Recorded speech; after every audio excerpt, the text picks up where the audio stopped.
É, amigos, mais uma treta no mundo gospel, né? Semana passada a gente viu aqui sobre a treta na igreja Lagoinha, né? A família Valadão, e agora tem mais uma, e dessa vez envolvendo até um caso mais drástico, né? Sucessão na igreja Bola de Neve. O negócio tá pegando fogo. O que talvez seja uma escolha de palavras erradas, afinal, fogo é lá de baixo. Tudo parte do seguinte rolê. O apóstolo Rina, que era o líder da igreja Bola de Neve, recentemente passou dessa pra uma melhor, e aí agora entrou em voga o processo de sucessão da liderança, ou presidência, CEO de igreja, enfim, será que existe CEO de igreja? E o clima tá daquele jeito. O Aaron Tura, que vai contar pra gente aqui o que tá rolando.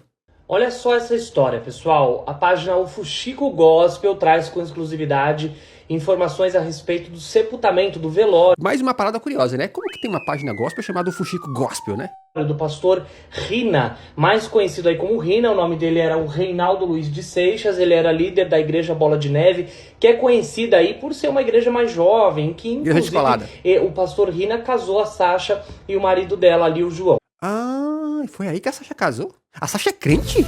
Digo, não sei, todo mundo é meio próximo das igrejas, mas a igreja Bola de Neve, pra quem não sabe, pra quem não lembra, é aquela igreja que ela inovou na época, porque o púlpito, né, onde fica ali a Bíblia que o pastor tá lendo, era uma prancha de surf.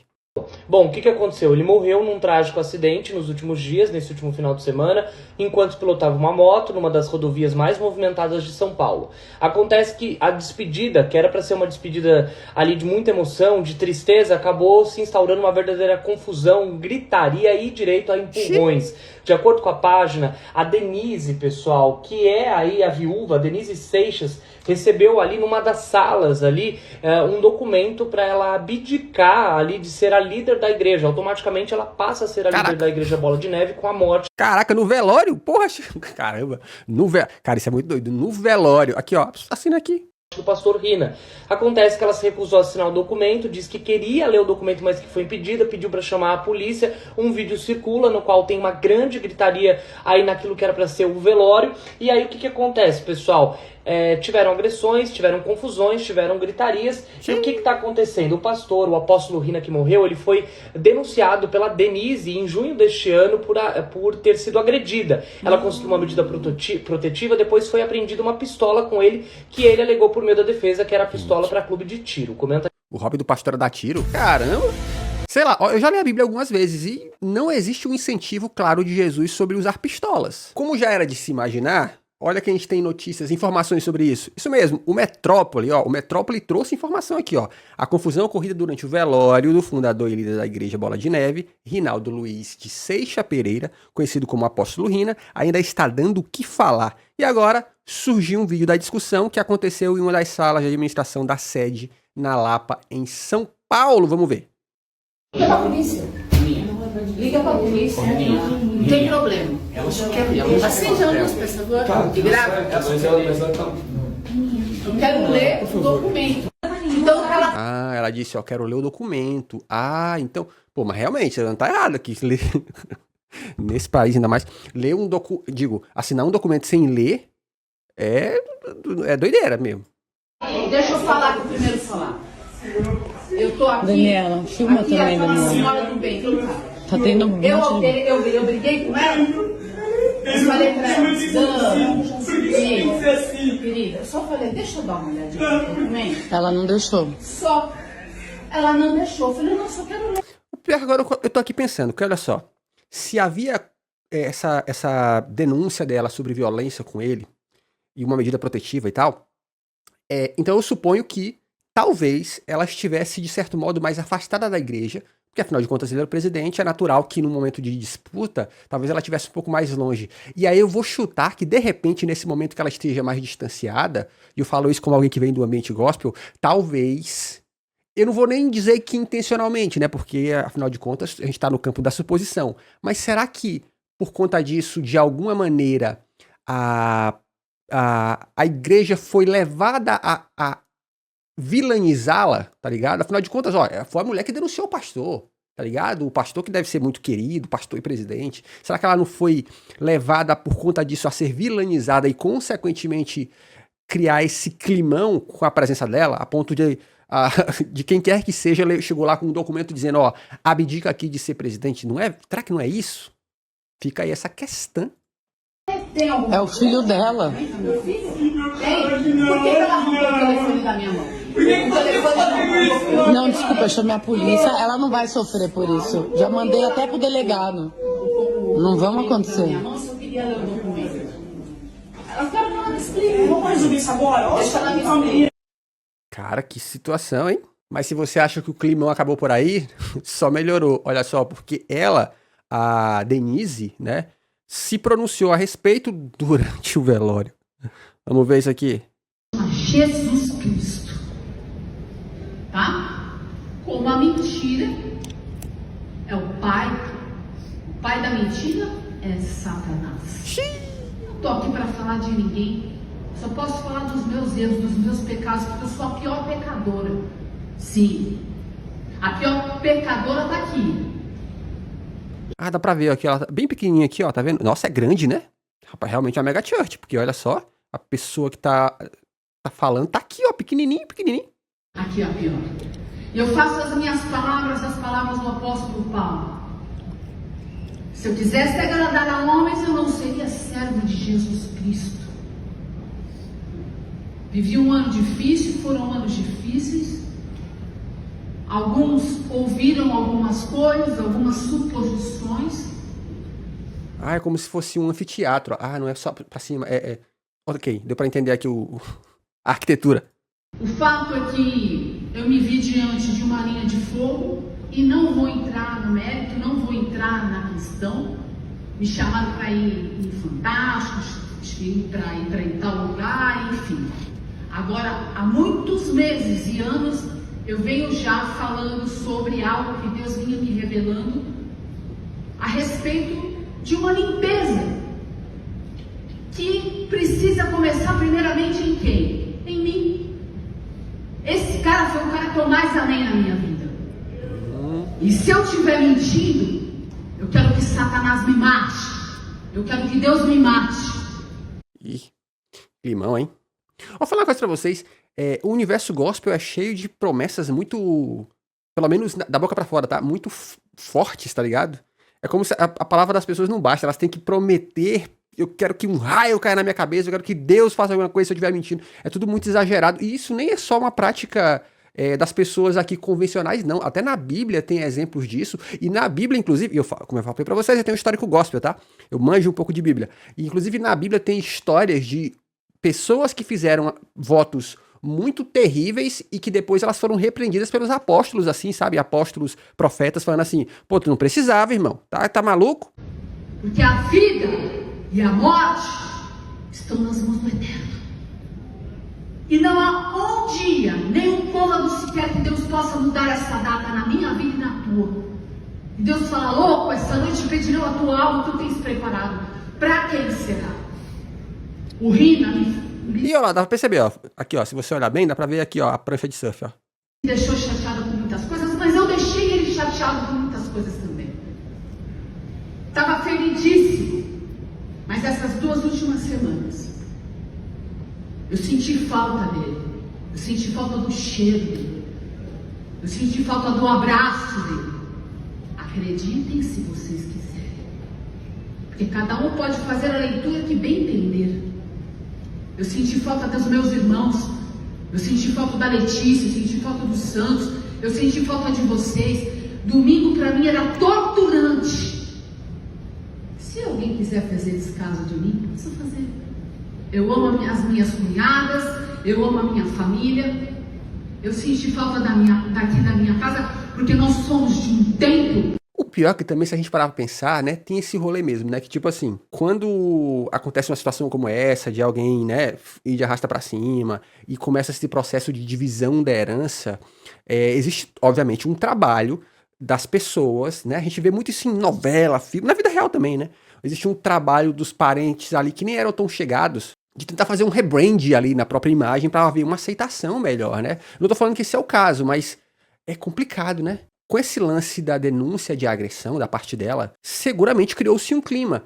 E pelo que ela falou aqui pra gente nesse último vídeo, ela deve ter se mantido afastada do ambiente da igreja, que era a igreja dele também, durante um tempo. E esse tempo afastado pode ter sido crucial para vilanização da imagem dela. Ainda que não tenham feito isso de maneira ativa do tipo, ela não valia nada, algo do tipo, tá ligado? Ainda que não se tenha feito desse tipo, e de fato eu não sei, eu tô supondo, mas pode-se, mesmo com a distância, ter criado essa percepção. É complicado, complicado.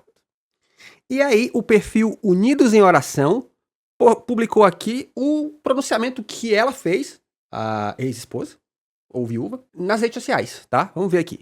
Denise Seixas escreveu na sua rede social: responder hoje e vou desaparecer desse instrumento que deveria ser para orarmos uns pelos outros, em arrependimento, para pregar a palavra. Mas hoje, como cristãos, somos uma vergonha pública. Tô saindo desse lixo que virou as redes sociais. Sou pecadora, erro, acerto, mas ando com Deus e Ele viu tudo que vivi. Ele vai me justificar, por ora obrigada pelas palavras de consolo. Sempre amei o Rina e o que houve só Deus sabe. Que triste tudo isso. Paz ao arrotadores de sua falsa e hipócrita santidade. Ih, farpas, hein? Priscila Seixas, irmã do apóstolo Rina, falou nesta quinta-feira na sede do Bola de Neve em São Paulo. Disse pra mim, eu não quero ficar sozinho. E eu disse, mas você nunca vai estar sozinho. Mas só eu vi, e alguns irmãos daqui presenciou nesse tempo difícil, ele lendo do Salmo 0 ao 150 chorando. Jesus olhou e falou, você não vai ficar sozinho mesmo. Tudo que você passou. Acabou esse tempo. Agora não haverá mais dor, não haverá mais choro, não haverá mais traição. Você vai receber o teu galardão, a tua recompensa, a tua honra, a tua capa, o teu anel, a tua coroa. Você vai entrar pelos portões celestiais em honra. Não tem muito o que dizer aqui, né? Mas aqui o perfil do Thiago Alicerce, aqui ó, Thiago Santana, né? Thiago Alicerce, nos fez o favor de nos dar mais contexto sobre tudo isso que aconteceu. Vamos ver? Você já viu a matéria do G1, onde a Denise Seixas relata que levava soco no nariz e que o AP jogou uma cadeira nela porque ela gravou o vídeo, o pedido dele, dizendo que, lembra lá atrás, as primeiras coisas que saíram na internet, o vídeo que o Natan soltou, depois os áudios que nós repercutimos, os vídeos que ele pediu para ela fazer para encobrir esse tipo de coisa aqui, soco no nariz de uma mulher. Nas palavras da própria Denise, olha o que o texto diz. Ela disse ainda que nos últimos meses de relacionamento foi obrigada a gravar vídeos desmentindo que Rinaldo seria um agressor a fim de proteger sua imagem e reputação. Então veja, até aqueles vídeos que eram fartamente divulgados internamente aí nos canais de vocês, para dizer, não, está tudo bem com o AP, ele está cuidando, Deus está restaurando o casamento, era tudo mentira. E muitos dos líderes de vocês que agora estão saindo de fininho, agradecendo, fazendo vídeos fofos, fazendo comunicados oficiais, muitos deles sabiam, mas eram cúmplices por causa disso aqui, ó, desse interesse. Eu posso fazer um adendo aqui, tá, galera? Assim, ó, infelizmente, né, no meu histórico de vida gospel, e eu era membro de uma dessas igrejas descoladas, assim, sabe? Não era uma bola de neve, tá? Mas era uma dessas igrejas descoladas, como a gente costuma chamá-las hoje, igrejas da parede preta. E, infelizmente, é uma prática muito comum das igrejas evangélicas, desse perfil, pelo menos. A prática é muito comum de proteger a reputação de homens que cometem violência contra suas esposas, tá? É muito comum, tá? Eu mesmo, na época, eu era líder de célula e uma vez eu fui chamado para uma reunião de liderança de célula, porque o que aconteceu especificamente no meu caso foi, eu era, entre aspas, o vice-líder da minha célula, assim, sabe? Das células que eu fazia parte. E, assim, eu chamo de vice-líder, não era um cargo dado, tá? Eu diria que, carismaticamente, eu era a segunda pessoa mais considerada líder pelas pessoas, né? Obviamente, abaixo do meu líder. E esse cara que era o meu líder, ele passou num concurso público, precisou se mudar de cidade, e aí, por conta disso, eu precisei assumir a liderança dessas células.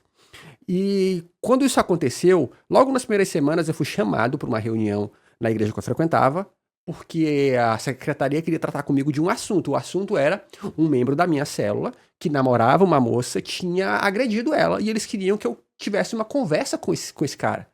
E eu lembro que eu, na época, olhei e falei assim, então, gente, deixa eu falar uma coisa pra vocês. Esse negócio de agressão não é uma coisa minha, é uma coisa com a polícia, tá? Então acho que vocês deviam chamar a polícia.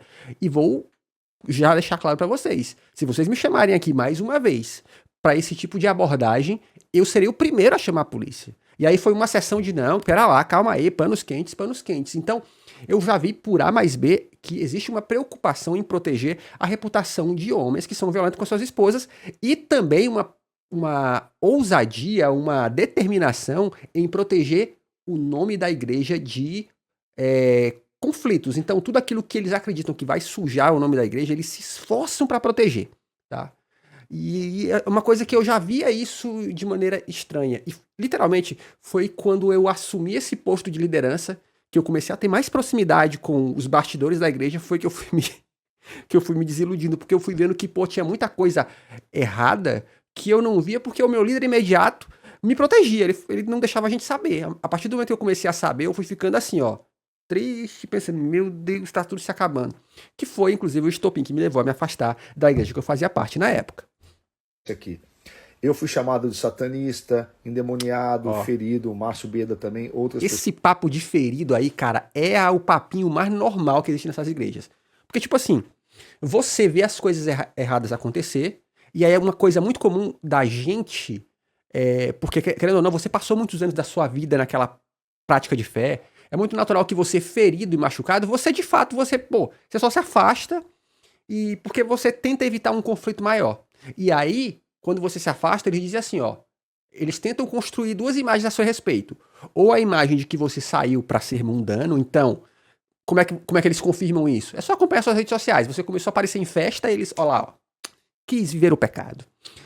E a outra imagem é essa, do ferido, porque você saiu, mas você não conseguiram colar que você tá vivendo a vida louca, né, vivendo a vida louca, eles vão dizer assim, ele está ferido, mas ele, sabe, tipo assim...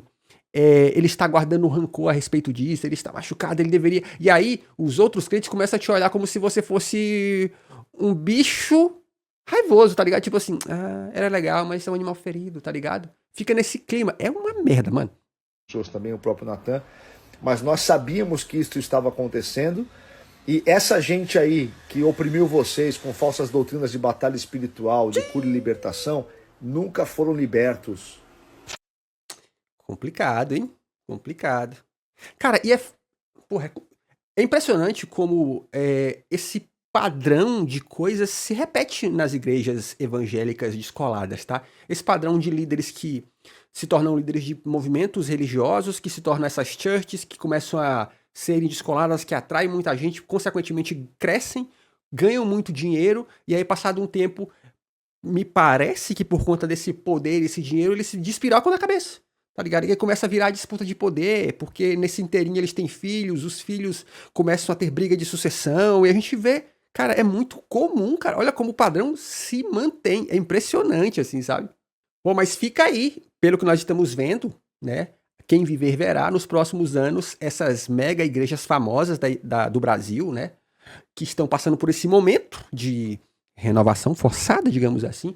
A gente tá vendo aonde esses conflitos vão levar. Será que a gente vai ver daí o surgimento de novos ramos, tá ligado? Tipo, novos nomes? Tudo é possível. Não se esqueça que da Universal saiu o apóstolo Valdomiro Santiago, do Não Estou Suportando, enfim. Que papinho, hein? E aqui tem fofoquinha sempre, já sabe, se inscreve nesse canal pra ficar sempre informado dessas coisinhas e a gente se vê no próximo vídeo. Beijos e tchau, obrigado.